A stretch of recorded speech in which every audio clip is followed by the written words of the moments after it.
नमस्कार मित्रांनो, मुरंबा या मालिकेमध्ये आज आपण बघणार आहोत की रमा आता मयुरीला सांगत असते देवाची सगळ्यात मोठी दुश्मन ही स्वतःच आहे. तिचा इगो, तिचा राग. ती मान्य करते तिचं अक्षयवर प्रेम आहे. त्या प्रेमासाठी त्याग, समजूतदारपणा सुद्धा महत्वाचा असतो. तिला कळतच नाही, गोष्टीची तिला जाणीवच नाहीये. फक्त स्वतःचे हट्ट पुरवायचे असतात बस.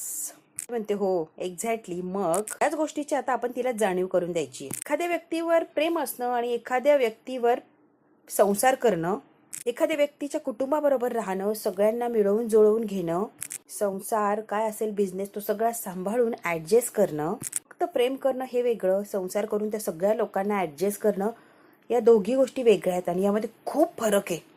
हे तिला कळत नाहीये. ती सगळं लाईटली घेतीये. अक्षयवर प्रेम असणं आणि सगळ्या लोकांना स्वीकारणं, त्यांचं सगळं बघणं, ऍडजस्टमेंट करणं, या दोन गोष्टीमध्ये त्या रेवाला इतकं कन्फ्यूज करायचं की अगदी ती पळून गेली पाहिजे. एकटीपणा करणार, चुका करणार, वैतागणार, चिडणार, मग ती कंटाळणार आणि हे घर सोडून निघून जाणार. आपल्याला बाहेर काढायची किंवा त्या कागदाचा काही उपयोग करायची काहीही गरज पडणार नाही, ना तिला ना आपल्याला. कळतंय का? अनंत म्हणतो वा वा वा. थोडक्यात शत्रूच्या शस्त्राने शत्रूवरच वार करणे. बरोबर, एक्झॅक्टली. वा वा वा. रे रमा, काय वागतीयस तू? चाणाक्ष बुद्धीने वागतीयस. वा. डायरेक्ट वार न करता छुपा वार करायचा आणि तिच्याच जाळ्यात तिला अडकवायचं. शशिकांत मुकादम म्हणतात वा वा वा. माझ्यानंतर आहेस, मला अभिमान वाटतो. हा, मी कुणीतरी शिष्य घडवलाय. तर जो काही प्लॅन आहे रमा, त्यामध्ये सगळे मुकादम कुटुंबीय तुझे पाठिंबा देणार आहेत. डोंट वरी, आम्ही सगळे आहोत तुझ्या बरोबर. अभि म्हणतो मग आता काय? आता सांगितलं तेच करायचं एक्झॅक्टली. अगं नेमकं काय? कन्फ्यूज करायचंय अभिदादा. अगं बाई, मीच कन्फ्यूज झाले. कन्फ्यूज म्हणजे नक्की काय करायचंय? रेवा आता पटापट स्वयंपाक करत असते, कारण रात्रीचं सगळं जेवण तिला तयार करायचं असतं. त्याबरोबर पार्टी करायला एकदम मोकळी होऊन जाणार, म्हणून ती पटापट काम आवरायला जाते आणि पूर्ण किचनवर तिने राडा करून ठेवलेला असतो. दिवसांनी कुठे कल्ला करायला मिळणार आहे, राडा करायला मिळणार आहे. मला हा चान्स घालवायचा नाहीये. मला पटापट सगळी कामं करायची आहे आणि चंदा बरोबर वेळ घालवायला जायचंय म्हणजे जायचंच आहे. सगळ्यात महत्वाचं म्हणजे घरातल्या मुकादम गँगला याची भणक सुद्धा लागता कामा नये. त्यांना जरा सुद्धा काही अंदाजाने आला पाहिजे. चोरून बाहेर जाती हे जर कुणाला कळलं तर मोठा राडा होणार. कोणाला कळायच्या आधी इथून मला निघायला हवंय. इतकी पटापट सगळी कामं करत असते. पटकन काम करायचं, एकाच वेळेला सगळीच कामं करायची, ऍडजस्ट करायची ती प्रयत्न करत असते. इतका राडा झालेला असतो ते किचन याच्यावर आणि सगळी कामं बिघडलेली असतात. थोडं सगळं करायला जाते ती, एकाच वेळेला एक काम करत नाही. एका वेळेला 2-3 कामं ती करत असते. याच्यात थोडं त्याच्यात थोडं लक्ष असतं, त्यामुळे सगळं तिचे लक्ष विचलित होऊन जातं आणि कामही व्यवस्थित होत नसतं. थकलेली असते, वैतागलेली असते. तेवढ्यात काय बरोबर रमाने बघितलेली असते हिला. रमा आतमध्ये ते काय गे रेवा, काय चाललंय? स्वयंपाक करतेय? हो. अगं पण ही किचनची काय अवस्था करून ठेवली आहे? दिवस सगळं बरं करायची, सगळं जिथल्या तिथे. आज काय भूकंप झाला की काय? काय हे कसं आहे ना रमा, मी असं ठरवलं होतं की इकडे मी आता पीठ मळायला घेईन, दुसरीकडे भाज्या कापीन, तिसरीकडे लगेच भाजी फोडणीला टाकेल.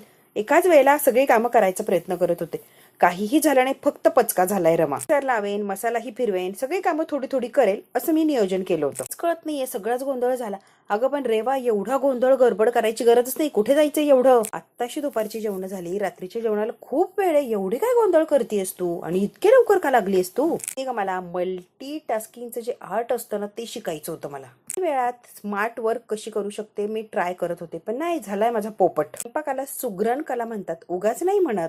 ती कला जर अवगत करून घ्यायची असेल ना रेवा, तर त्यासाठी सगळ्यात अगोदर तालीम करायला लागते. मन शांत ठेवून सगळं काही करायला लागतं. एका दिवसात, एका महिन्यात बेस्ट कोणी होऊ शकत नाही. खूप खूप तपस्या करायला लागते त्यासाठी.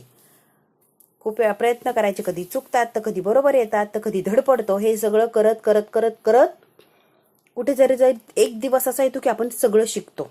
पुढे ज्ञान तुला आहे तर करून दाखव की तू. तपश्चर्या, साधना काय काय केलंय ना तू, मग करून दाखव की रमा मला तू. बघस तू आता मी कशी आणि काय बनवते सगळं पटापट. रमाने इतका फास्ट स्वयंपाक बनवून दाखवलेलं असतो. बघ झालंय सगळं. रेवा म्हणते अरे वा, स्वयंपाकाच्या बाबतीत तू फास्ट आहे, त्याबद्दल काही वादच नाही. आणि मी याचा विचार सुद्धा करत नाही इतका पटापटा. फक्त विचार इतका फास्ट मनात येणार नाही, ते ऍक्च्युअल मध्ये एवढा स्वयंपाक करणं ते इम्पॉसिबल आहे. Rama, you are great. तुला आज कुठे बाहेर जायचंय का? गडबडीत हे सगळं आवरत होतीस ना तू, त्या गडबडीवरून तर दिसतंय की तू कुठेतरी बाहेर जाणार, म्हणून पटापट आवरून हे बाजूला ठेवायचं होतं. तरी प्लॅन असतो तेव्हाच आपल्याकडून अशी गडबड होते. बरोबर आहे की नाही? नेमकी तुझा काय प्लॅन आहे रेवा, की एवढं करत होती दुपारीच? सांग बरं. आणि बरोबर ओळखलेलं असतं की रेवाला कुठेतरी जायचंय, म्हणूनच एवढी घाई करून ती स्वयंपाक करण्याचा प्रयत्न करत होती आणि सगळ्या स्वयंपाकाची तिने वाट लावली होती. रेवाने सगळं काही सावरलेलं असतं, सगळं व्यवस्थित केलेलं असतं. माझा प्लॅन छे, माझा प्लॅन आणि कोणाबरोबर असणार? सांग बरं, कोणासोबत मी प्लॅन करू शकते? नाही ना. रात्री कशी जाऊ शकते मी? नाही, शक्यच नाही, कुठेच जायचं वगैरे नाही, काय प्लॅन नाहीये. माझ्यावर संशय घेऊ नकोस, मला कुठेतरी जायचंय म्हणून गडबडीने एवढं आवरती असं काहीच नाहीये. तुझ्यावर संशय घेतच नाहीये की बाय असं बोलते आणि गेलेली असते. पण रमाला माहिती हिचं काहीतरी चाललंय, आता ही खोटं बोलतीये. रमा आता मनातल्या मनात विचार करते, चोराच्या मनात चालणं. मी रात्रीचा उल्लेखही केला नाही, ते हीच म्हणते की मला रात्री कुठे जायचंय, मी इथेच आहे, रात्री कुठेच काही जायचं नाहीये. हिच्या डोक्यात काहीतरी शिस्त आता रमाच्या लक्षात आलंय, अगदी खात्रीच पटलेली. ते आता छान असे जेवायला बसलेले असतात. जेव्हा पहिला घास घेतात तेव्हाच ती अन्नाची म्हणजे जेवणाची वेगळीच चव लागलेली असते. शिवाय सगळेच कौतुक करत असतात जेवणाचा. काय स्वयंपाक झालाय, तृप्त झालंय मन, तृप्त. एक नंबर स्वयंपाक बनवलाय, कमाल कमाल रेवा. जेव्हा बहारदार स्वयंपाक झालेला आहे, मला अनलिमिटेड स्वयंपाक आवडलेला आहे. एक महिन्यांनी मी इतकं सुंदर जेवण जेवतोय असं वाटलं आणि पहिल्यांदाच चाकल्यासारखं झाले. खूप सुंदर जेवण झालंय. हा स्वयंपाक करते ना, त्या स्वयंपाकाची आठवण झाली. रमाच्या हातची चव आली आहे स्वयंपाकाला. असं वाटतं की रमाने स्वयंपाक केलाय अगदी परफेक्ट. कमाल. तूच केलाय ना रेवा? नाही केलाय ना, तूच केलाय ना? नाही नाही, रमा कशी करेल रे स्वयंपाक? दिवस क्लासला होती, मग स्वयंपाक कधी करणार? दिवस ती बाहेरच होती, मग तिला कसं जमणार? तिने नाहीच केलाय, रेवानेच केलाय स्वयंपाक. तो सुग्राने माझी वहिनी, वा वा वा, वहिनी एक नंबर स्वयंपाक बनवला. आणि मग तो आभ्या काही बोलू नको, 100% सांगतो मी, हे जेवण रमानेच बनवलंय 100%. तिथे असो किंवा नसो, हे रमाच्या हातचीच चव आहे, तिचंच जेवण आहे. म्हणतो पैज लाव पैज. आनंद, रेवाने केला इतका सुंदर स्वयंपाक, नको त्या रमाचं कौतुक करू, माझी रेवा सुद्धा इतकं सुंदर जेवण बनवती. पैज लाव पैज लाव, काहीही हरायला तयार आहे. रेवानेच जेवण बनवलंय. तूच बनवलंय ना जेवण? अभि तिला सारखं विचारतो, अक्षय सुद्धा सारखा विचारतो की हा स्वयंपाक मी नाही केलाय, रमानेच केलाय. मला स्वयंपाक का करायला लावला? आता शशिकांत चिडलेले असतात. 6 महिन्यांची मुदत घेतली ना, रीतीभाती शिकायची आहे, स्वयंपाक शिकायचा आहे, सगळं परफेक्ट व्हायचे, मग तू रमाला स्वयंपाक का करायला लावला? आत्ताच्या आत्ता उत्तर दे. चुकारपणाचं करणार असशील, सगळी कामं जर रमाकडून करणार असशील, त्या गोष्टींचा उपयोग काय मग? सांग बरं. काय म्हणतात, बाळ तू पास कशी होणार? मला काळजी वाटते तुझी. मग बाळ डोंट वरी, मी प्रयत्न करते, मी सगळं काही करणार म्हणजे करणार, आणि सगळं शिकण्याचा मी प्रयत्न करणार. शिकायला आता इमोशनल ड्रामा करत असतात. फक्त आणि फक्त तुझीच काळजी बाळा, दुसरी काही काळजी नाहीये बाळा, माझीच काळजी नाहीये बाळा मला. मयुरी म्हणते, अजिबात टेन्शन घेऊ नका बाबा, मला तिच्या आयुष्यात फक्त खेळातल्या राजाराणी सारखा सोप्पा संसार करायचा आहे, सुटसुटीत. कॉम्प्लिकेटेड गोष्टीमध्ये जायचंच नाहीये. ते कष्ट नको आहेत रेवाला, सगळं छान व्यवस्थित पाहिजे, हो की नाही रेवा? ह्या लोकांचा रांधा वाडा उष्टी काढा, बाप रे, हे कधी जमणार आहे रेवाला? इम्पॉसिबल. तिच्या डोक्यावरनं जाणार आहे, हिला कशातच काही इंटरेस्ट नाहीये. बाबा म्हणतो, ताई असं बोलू नका बाबा, मी सांगते ना तिला असलं काही जमणार नाहीये, हा विषय सोडून नका वाद घालूस. म्हणतो, बघ की नंदनबाई बोलल्या, म्हणते असं म्हणू नका प्लीज. म्हणते रेवा इतकी प्रामाणिकपणे प्रयत्न करते, इतका प्रामाणिकपणे प्रयत्न करते, तिला काहीच जमत नव्हतं. तिला एकाच वेळेला बऱ्याच गोष्टी करायच्या होत्या. धांदल उडाली होती, गोंधळ उडाला होता, चिडचिड होत होती, सगळं तर पसारा घातला होता, पण काहीच जमत नव्हतं. म्हटलं थोडीशी मदत करावी, करूया स्वयंपाक, देऊया तिला थोडासा हातभार. मग हातभार लावला आणि थोडीशी मदत केली, बस, बाकी काही नाही. हो ना ग रेवा, मी थोडीशी मदत केली ना तुला. मयुरी म्हणते, ग्रेट ग्रेट ग्रेट, तू ग्रेट आहेस, ग्रेट आहेस, सगळ्यांसाठी काही ना काहीतरी करत असते. एवढं सगळं झालं तरी रेवासारख्याला सुद्धा तू मदत करतेस म्हटल्यावर रमा तू आहे तरी कशी? रमाचा सुद्धा विचार करते, नाही करायला पाहिजे तू. डायरेक्ट मयुरी तोंडावर सांगत असते. कंटाळाला असेल, नसेल वाटलं स्वयंपाक करावा, एखाद्या दिवशी वाटूच शकतंय ना, मग केली मदत, काय झालंय त्यात एवढं? मज्जा करावीशी वाटली, मज्जा करायची, हो ना रेवा? आज मज्जा करणार ना, ऐश करणार ना बाळा, मज्जा करणार ना? ही रमा अशी काय बोलतीये? मी चंदा बरोबर वाईन पार्टीची अरेंजमेंट केली आहे सगळी. हिच्या लक्षात आलं की काय? मग ही बोलतीस काय डायरेक्ट असं मज्जा करणार वगैरे? आता रेवा घाबरलेली असते की रमा अशी काय बोलती. काय म्हणतात, तुझा आनंद तोच आमचा आनंद. बाबा मी प्रयत्न करेन, नक्की करेन, मी सगळं शिकेन. अक्षय म्हणतो, मूड गेला, मूड त्या रमाने केला यार, आता जेवायला लागणार आहे हे सगळं. अक्षय आता मुद्दाम नाटक करत असतो आणि तेवढ्यात बरोबर रेवाचा फोन वाजलेला असतो. चंदाने रिमाइंडर म्हणून फोन लावलेला असेल किंवा संध्याकाळचं काय नियोजन यासाठी तिने फोन लावलेलं असतं. उचल ना रेवा फोन. रमा मुद्दाम म्हणत असते, फोन उचल, फोन उचल. महत्वाचा फोन असेल ना, कट का करते सारखा सारखा? आणि कोणीतरी महत्वाचे म्हणूनच फोन लावतोय ना तुला, उचल बरं रेवा, सगळ्यांच्या समोर फोन उचल. फोन होता, शशिकांत विचारतात, महत्वाचं काम असेल कशाला कट करतेस ग? महत्वाचं नाहीये, असू द्या. कंपनीचा फोन होता, कंपनीचा. कारण म्हणतात तुला कंपनीमधून फोन येतो रेवा? तुला कंपनीमधून फोन येतो? Customer care. कंपनी म्हणजे कंपनी थोडी माझी. कस्टमर केअर ते लोक नाही का टॉर्चर करतात सारखं सारखं फोन लावून लावून. तो फोन होता म्हणून कट करून टाकला, एवढा काही महत्वाचा नव्हता. काय म्हणतात customer care, okay okay okay. अक्षयच्या लक्षात येतं की या वेळेला कोण कस्टमर केअर फोन लावायला लागलाय. काय म्हणतात, खूप दिवसानंतर तुझ्या हातचं जेवण मिळालं, आहा हा हा, काय चव, अप्रतिम, मन अगदी तृप्त झालं या, एक नंबर जेवण झालंय, काय उत्तम स्वयंपाक बनवलाय, कमाल. अक्षय रमा एकमेकांकडे बघत असतात, मस्त एन्जॉय करत त्यांनी जेवण, सगळ्यांनी जेवण केलेलं असतं. छान अशी आज पार्टीच झालेली असते छोटीशी त्यांची. रेवाच्या हातचं जेवण म्हणलं की त्यांना स्वर्ग सुख असतं आणि ते अनुभवायला मिळालेलं असतं रेवामुळे. तिने स्वयंपाकाला सुट्टी घेतलेली असते आणि रवाने सगळा स्वयंपाक बनवलेला असतो, अगदी उत्तम. रेवा काहीतरी बहाणा करून बाजूला येते आणि ए चंदा का ग सारखा सारखा कॉल करतेस, मूर्ख आहे का जरा? कट केलेला पण कळत नाही का? फोन लावतीये. ए बाई, एवढी काय रागवती आणि एवढी काय टेन्शन घेतीये? काय झालंय? एवढंच विचारायला फोन केला की तू केव्हापर्यंत येणार आहे? बस, बाकी कशासाठीच नाही फोन केला. तयार आहे ग, तुझीच वाट बघतीये, कधीपर्यंत पोहोचशील म्हणून वाट बघतीये, बाकी काहीच नाही. किती वेळ झाला वाट बघतीये तुझ्या फोनची. हो अर्थातच, तुला कामच काय ग दुसरं? एकटीच आहे तू, काम नाही धंदा नाही, वाट नाही बघणार, मग काय करणार? एवढाच उद्योग राहिलाय ना, बरोबर आहे की नाही चंदा? एवढी काय चिडचिड करतीयस ग रेवा? अगदी सहज फोन लावला, सांगितलं ना मी. मला काय एवढी रागवतीयस तू? आणि मला काम वगैरे नाही असं कसं म्हणतेस तू? आणि तूच सगळं काम करतेस का? हो, सगळं काम मीच करतेय. काही उठल्यापासून सगळ्यांना चहा पाणी करा, नाश्ता करा, दुपारचं जेवण करा, संध्याकाळी चहा पाणी, परत संध्याकाळचं जेवण. दिवसभर मी राबत असते की मला फुरसतच नाहीये बाहेर पडायला. धुणं भांडी आणि ते सगळं झालं की या सगळ्यांची नाटकं आहे ना, ती सहन करायला लागतात. इतका राग येतो यांची नाटकं सहन करताना. मजबुरी आहे ना, म्हणून चंदा सगळं सहन करते. सांभाळायचं असतं मला. घरातलं रडगाणं सांगू नको आणि अजिबात ऐकायची इच्छा नाही. माझा मूड घालवू नकोस. तुझं घरचं तिकडेच ठेव. एकदम स्पष्ट सांग, येणार आहे की नाही, वाट बघू की नको, बाकी नको मला काही रडगाणं सांगत बसू, कळतंय का? ती वाटली घेते, उघडते आणि गटागट संपवते. मला काय तसं काही प्रॉब्लेम नाही. आली तर आली, नाही आली. एकदा स्पष्ट काय ते सांगून टाक, माझी मी बिंदास होऊन जाणार. एन्जॉय करू शकते, मला काय गरज नाहीये तुझी. सांगितलंय ना ग येईल म्हणून, काय सारखी त्रास देतेय तू? आणि जरा कळत नाही का तुला? काहीतरी दुसऱ्याची इमर्जन्सी असू शकते, कोणाची काही अडचण असू शकते. चंदा, आता जर फोन लावला ती याद राखा. त्यांच्या नजरा माझ्यावर आहे, सगळे माझ्याकडे लक्ष देऊन असतात. मला फार सांभाळून यायला लागणार आहे, काळजी घ्यायला लागणार आहे. तुझं काय ग भलतच चाललंय? येणार आहे का? येईल मी ऍडजस्ट नुसार. सगळ्यांना चुकवून यायला लागणार ना मला, घरातली सगळी कामं करून, की उठून सुटून लगेच येऊ तुझ्याकडे? काहीतरी कळतंय काय ग तुला? काय लावलंय हे? आणि आता जर फोन लावशील तर बघा, इतकी बोललेली असते ही चंदाला. काही लपून छपून करायचंय मला, डायरेक्ट उठून काही येता येणार नाहीये. मग तुला कळत नाही का? जरा थांब की. अजिबात तिकडे यायचं नाहीये, मी येईल तिकडे, कळतंय का? इकडे यायचं नाही, मीच येईल डायरेक्ट. कुठे जायचंय, काय जागा मेसेज करते, मग डायरेक्ट तिकडे ये, कळतंय का? आता फोन लावू नको आणि सारखी इकडे येण्याचं काहीच बोलू नको. मी डायरेक्ट तिथे येईन. बाई, खरंच येणार आहेस की माझी फजिती करणार आहे? नक्की सांग बरं, येणार आहेस की नाही? एकदा सांगितलंय ना ग येईल म्हणून, काय सारखं तेच लावलंय?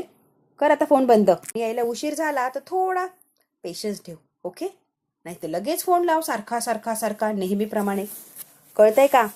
इतक्या वेळेला ही चंदाला रागवलेली असते, इतक्या वेळेला चंदा रागवलेली असते. रेवा काहीच ऐकून घेत नसते, तर चंदाला बोलण्याचा चान्सच देत नाही. इतकी बडबडते आणि चल फोन ठेवते मी, चल बाय, कर बंद फोन. बरं बाई, ठेव फोन, बघतीये तुझी वाट. आता चंदाला राग आलेला असतो रेवाचा, कारण रेवा काही ऐकायलाच तयार नसते, फक्त बडबड करत असते आणि हिच्यावर चिडचिड करते. तेव्हाच आता फोन वगैरे झालेला असतो, भामट्यासारखी इकडे तिकडे बघते, कुणी माझं काही ऐकतंय का? आणि काही ऐकलं माझा प्लॅन तर पचका होऊन जाणार. आता ही शशिकांत म्हणजे सगळीच मुकादम फॅमिली, जेवण वगैरे झालेलं असतं, निवांत अंगणात येऊन बसलेली असतात. आणि मयुरी रमाशी बोलण्याचा प्रयत्न करते. रमा जरा बाजूला येऊन बसलेली असते, काहीतरी विचार चाललेला असतो. मयुरी म्हणते, अगं रमा, ऐक तर मी काय म्हणतेय. एक गोष्ट सांग, दुपारपासून त्या रेवाचं किचनमध्ये काय चाललं होतं? घाई काय आवरावर चालली होती आणि काय करत होती? दुपारपासून स्वयंपाकाला लागली होती, नेमकी काय चाललं होतं कळेल का ग मला? तिची ती गडबड गोंधळ बघून, घाई बघून तिच्या डोक्यात काहीतरी सुरू आहे असं वाटायला लागले. काहीतरी प्लॅन शिजतोय पण आपल्याला कळत नाहीये. मयुरी आता रेवाला बोलून दाखवत. मलाही तेच वाटलं, तिचं काय चाललं काही नाही एक्झॅक्टली कळत नव्हतं, पण काहीतरी डोक्यात शिजतंय. इतकी गडबड, कावरा बावरा चेहरा, घाई गोंधळ, काही एक सुचत नव्हतं. सगळा राडा काय तमाशा करून ठेवला होता तिने किचनमध्ये, तिला माहिती. काही एक सुचत नव्हतं आणि काहीतरी पटकन आवरून कुठेतरी पळायचं या तयारीत ती होती. रमानी दुपारी किचनमध्ये जे काही बघितलं ते सांगण्याचा प्रयत्न करत असते या सगळ्यांनाच. लपून छपून तिला कुठेतरी बाहेर जायचंय आज रात्री असंच वाटत होतं आणि एकंदरीत मी अंदाजही तोच काढलाय. ते म्हणतो, रमा वाजलेत किती, या वेळेला ती कुठे जाणार आहे बाहेर? उगाच काही तर्क लावू नकोस. इतक्या रात्री ती कुठेच जात नसते, उगाच शंका घेऊ नकोस. ते आता रमाला बोलतो, एकटी नाही जाऊ शकते बाहेर. मी सगळं व्यवस्थित आवरलं, मी तिला मदत केली, सगळा स्वयंपाक वगैरे बनवला, नाही तर इतका गोंधळ उडाला असता. एक तर स्वयंपाक तिने केला नसता, सगळा पचका करून ठेवला असता आणि सगळ्या स्वयंपाकाची जेवणाची वाट लागली असती. किचनची तर वाट लावलीच होती तिने. सगळं काही मी सावरलं, नाही तर सगळं वाटोळ झालं असतं. म्हणतो, रमे तिला गोंधळ घालू द्यायचं की कशाला मध्ये गेली तडफडायला? करू द्यायचं की तिच्या पद्धतीने तिला? तू कशाला गेली सावरायला? गोंधळ घातलाच पाहिजे होता तिने, कशाला गेलीस ग? काय गरज होती का मध्ये पडायची तिला सगळी सावरून द्यायची? नाही रमे, तू मला सांगच आता. त्या निमित्ताने आज रात्री आपल्याला मस्त रंगारंग कार्यक्रम बघायला मिळाला असता ना.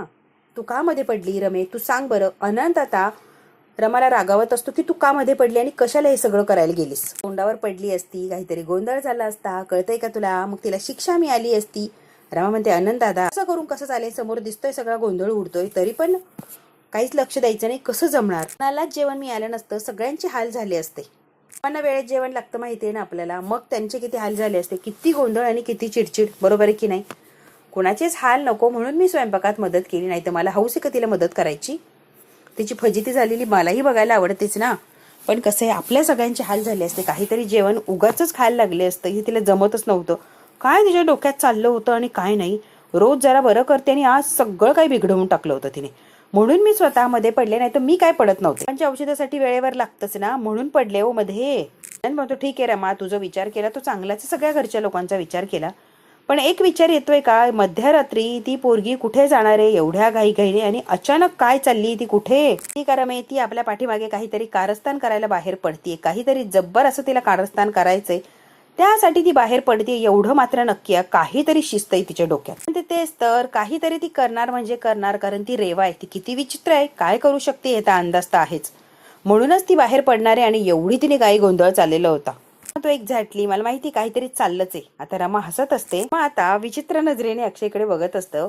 अक्षय म्हणतो ए रमा, माझ्याकडे असं बघायचं नाही, आत्ताच सांगतोय मी, कुठे जाणार नाहीये, अशा नजरेने माझ्याकडे बघायचं नाही, आत्ताच सांगतोय मी. आता अनंत मयुरी सगळेच हसत असतात अक्षयवर, की रमा विचित्र बघती आणि अक्षय चिडचिड करतो की मी कुठे जाणार नाही, मी जाणार नाही म्हणजे नाही, सांगतोय ना मी, परत परत तेच ते सांगायला लावू नको. तेच किती तिच्या खोलीत कशाला जाऊ मी, हसायला लागलेला असतो. आनंदला मज्जा येत असते. अक्षय म्हणतो मी तिच्या खोलीत जाणार नाही आणि तिला विचारणार नाही. या वेळेला कुठे चाललीयस बाई, काय तुझ्या डोक्यात शिस्त आहे, काय उद्योग करते. मी तिला काहीही विचारायला जाणार नाही आणि माझ्याकडे बघून खाणाखुणा करायच्या नाही. मी कुणाचं ऐकत नसतो आणि या वेळेला तिच्या खोलीत जाणं अशक्य, इम्पॉसिबल, मी जात नसतो. रिक्स घेणार नाही म्हणजे नाही, कळतंय का. रमा ती लगेच तोंड पाडून बसते. वेळेला तिच्या खोलीत गेलो आणि तिनं ए बाई नको नको नको नको, मी तिच्या रूम मध्ये जात नसतो, स्वतःचा जीव धोक्यात टाकत नसतो. हा मयुरी अनंत हसत असतात अक्षयकडे. अक्षय इतका घाबरलेला असतो, तिच्या रूम मध्ये जायचं या कल्पनेने सुद्धा त्याला घाम फुटलेलं असतं.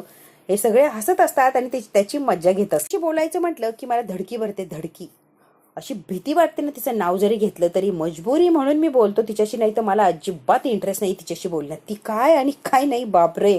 नाना प्रकार शोधत असतो तिच्यापासून लांब राहण्याचे, तिच्या जवळ जायलाच नको, तिच्याबरोबर बोलायलाच नको, काहीतरी मार्ग शोधून पळवाटा मी शोधतो म्हणजे शोधतोच. सगळ्यात महत्वाचं, मी जाणार नाही, माझ्याकडे बघूही नका, काही अपेक्षाही ठेवू नका. तिला विचारणार नाही म्हणजे नाही. बाई या वेळेला कुठे चालली आहे, काही मरशीन बिरशीन, काहीतरी होईल, जाऊ नको, मी काहीही सांगायला जाणार नाही. अनंत असा काय हसत असतो. शोधाशोध करायची नाही आणि खरंच जायचं असेल तर जाऊ दे, की जिकडे जायचंय ना तिकडे जाऊ दे, मी तुमच्यात नाहीये, अजिबात काडी मात्र इंटरेस्ट नाहीये मला. अक्षय बडबड बडबड करून मोकळा झालेला असतो. गिरी डिटेक्टिव्हगिरी तुम्हाला काय करायची तिघांना तुम्ही करा खुशाल, मी कशात नाहीये, त्यामुळे मी तुम्हाला कोणतीही मदत करणार नाही, मी चाललोय. म्हणते तुम्हाला नाना प्रकारच्या वाटा शोधायला कोण सांगताय हो, कोण म्हटलंय की एवढे प्रकार शोधा म्हणून, नाही तुम्हीच आपलं चाललंय सगळं. तुम्ही मित्र आहात ना, जाऊन फक्त एक सोपा प्रश्न विचारायचा, ए बाई मला काय सांगू नको, अरे मग इतक्या वेळी लेक्चर उगाच दिलंय का, मी जात नसतो म्हणजे नसतो, मी काही झालं तरी इथून हटणार नाहीये आणि मी आता बेडरूम मध्ये जाऊन झोपीन, पण मी काही तिच्याकडे जात नसतो. रमा म्हणते सिंपल आहे, एवढं काय घाबरताय, काय चाललंय एवढंच विचारायचं, याच्या व्यतिरिक्त तुम्हाला काहीच करायचं नाही, एवढे काय घाबरताय, लगेच ती काय खाणार आहे का तुम्हाला, ऐकून घ्यायचं नाहीये. मयुरी म्हणते ठीक आहे, नाही जायचंय तुला नाही घ्यायची ना जबाबदारी, नको घेऊ, या मोहिमेची संपूर्ण जबाबदारी आपली कॅप्टन म्हणजे रमाची असेल, डोंट वरी, रमा सगळी मोहीम फत्ते करेल. आता मी म्हणते तसंच होणार, कळतंय, फक्त माझा प्लॅन काय तू ऐकून घ्या. म्हणते मी सांगते तसंच केलं ना एक्झॅक्टली, तर रमा कुठे लपून छपून रेवा चाललेली असेल तर रमा म्हणते मी तिला पकडणार म्हणजे पकडणार, ती आपल्या जाळ्यात अडकणार. आणि अनंत अभि मयुरी चौघांना म्हणजे चौघजण एकत्र आलेली असतात आणि काय करायचं कसं करायचं आणि रेवाला तिच्याच जाळ्यात कसं अडकवायचं याचं प्लॅनिंग सुरू केलेलं असतो. आणि सगळे मन लावून अगदी ऐकत असतात. असं म्हणणं सगळ्यांनाच पटलेलं असतं. सगळे रमाने घरात पाठवलेले असतात, सगळे आतमध्ये निघून गेलेले असतात. रमा इकडे छान अशी तयार होते आणि आरशामध्ये बघून मार्क मकडत असते, रेडी, आणि पर्स वगैरे घेऊन आता ती निघणार असते. आय एम कमिंग ऍटिट्यूड मध्ये आता रेवा चाललेली असते. सगळे हॉलमध्ये बसलेले असतात. रेवा म्हणते 9 वाजले की रात्रीचे ढाराढूर म्हशीसारखे झोपतात आणि आज काय इथे बसले सगळे, 6 वाजता जागून सिनेमा बघताय, काय भूत शिरलं की काय यांच्या भावाला जो कुत्रा म्हणालीस ना तर फटका दी ना. म्हणतो परफ्यूम मारलाय का तू, परफ्यूम चेंज केलाय का, कारण वेगळा काहीतरी मला स्मेल आलाय रे. मी कशाला काय मारेन रे, तास याच जागी बसून हाच सिनेमा बघतोय ना आपण, मग मी कशी इथून उठलीये. आहोत आपण, अजून तिसरा माणूस सुद्धा इथे. कळतंय का मयुरी? आता लक्ष ठेवायला लागणार तिसरं माणूस कोण. यांच्यापासून आता लपून छपून जाण्याचा प्रयत्न करत असते. म्हणते दादा ये रे माघारी, एन्जॉय कर यार. रेवा आता चान्स शोधत असते गुपचूप बाहेर पडण्यास. फक्त इथेच संपतो. पुढच्या भागात काय होणार अगदी आपण थोडक्यात बघूया. आता बाहेर गेलेली असते. या दोघांनी आवाज देऊन रमाला बोलवलेलं असतं की ती गेलीये, इकडून जातो. रेवा आता पळत सुटलेली असते. रमा बरोबर पुढे उभी जाऊन थांबलेली असते. असा आवाज देते. रेवा इतकी घाबरते. रात्री कुठे चाललीस तू रेवा? एवढ्या घाईघाईने काही प्रॉब्लेम आहे का? अगं म्हणजे कुठे चालली तू? रमाने आवाज दिल्यावर इतकी घाबरलेली असते की रेवाची बोलती बंद झालेली असते. रमा म्हणते घरातून पळून वगैरे चाललीस का तू? पळून वगैरे चाललीये तर ठीक आहे, मग सामान नाही घेतलंय, मग कुठे चाललीस तू इतक्या रात्री? आता रेवाने असंख्य असे प्रश्न विचारलेले असतात आणि हिला भयंकर असा राग आलेला असतो की हिने मला कसं पकडलं. घरातनं पळून वगैरे जायचा प्लॅन आहे का बाई? तू पळून वगैरे चाललीये का घरातनं? रेवा काय झालं एक्झॅक्टली कळेल का मला? रेवा रमाच्या एकाही प्रश्नाचं उत्तर देत नाही. तर ती पकडलेली असते रंगे हात. आता काय उत्तर द्यायचं तिला कळत नसतं. 12 वाजता कुठे चालले म्हणून काय उत्तर देणार? रेवा पुरती जाळ्यात अडकलेली असते. यांनी प्लॅन केलेला असतो आणि बरोबर तो परफेक्ट झालेला असतो. ती अडकलेली असते. इतक्या रात्री तयार होऊन पर्स वगैरे घेऊन ती कुठे चालली? रमा तिला सारखा प्रश्न विचारत असते. आता बघूया रमाच्या या प्रश्नाला रेवा काय उत्तर देणार आणि कशी पळवाट शोधणार. हे जर बघायचं असेल मित्रांनो तर बघायला लागणार आहे आपल्याला पुढचा भाग. हा भाग तर इथेच संपतोय. व्हिडिओ आवडल्यास लाईक, शेअर, सबस्क्राईब नक्की करा. धन्यवाद मित्रांनो.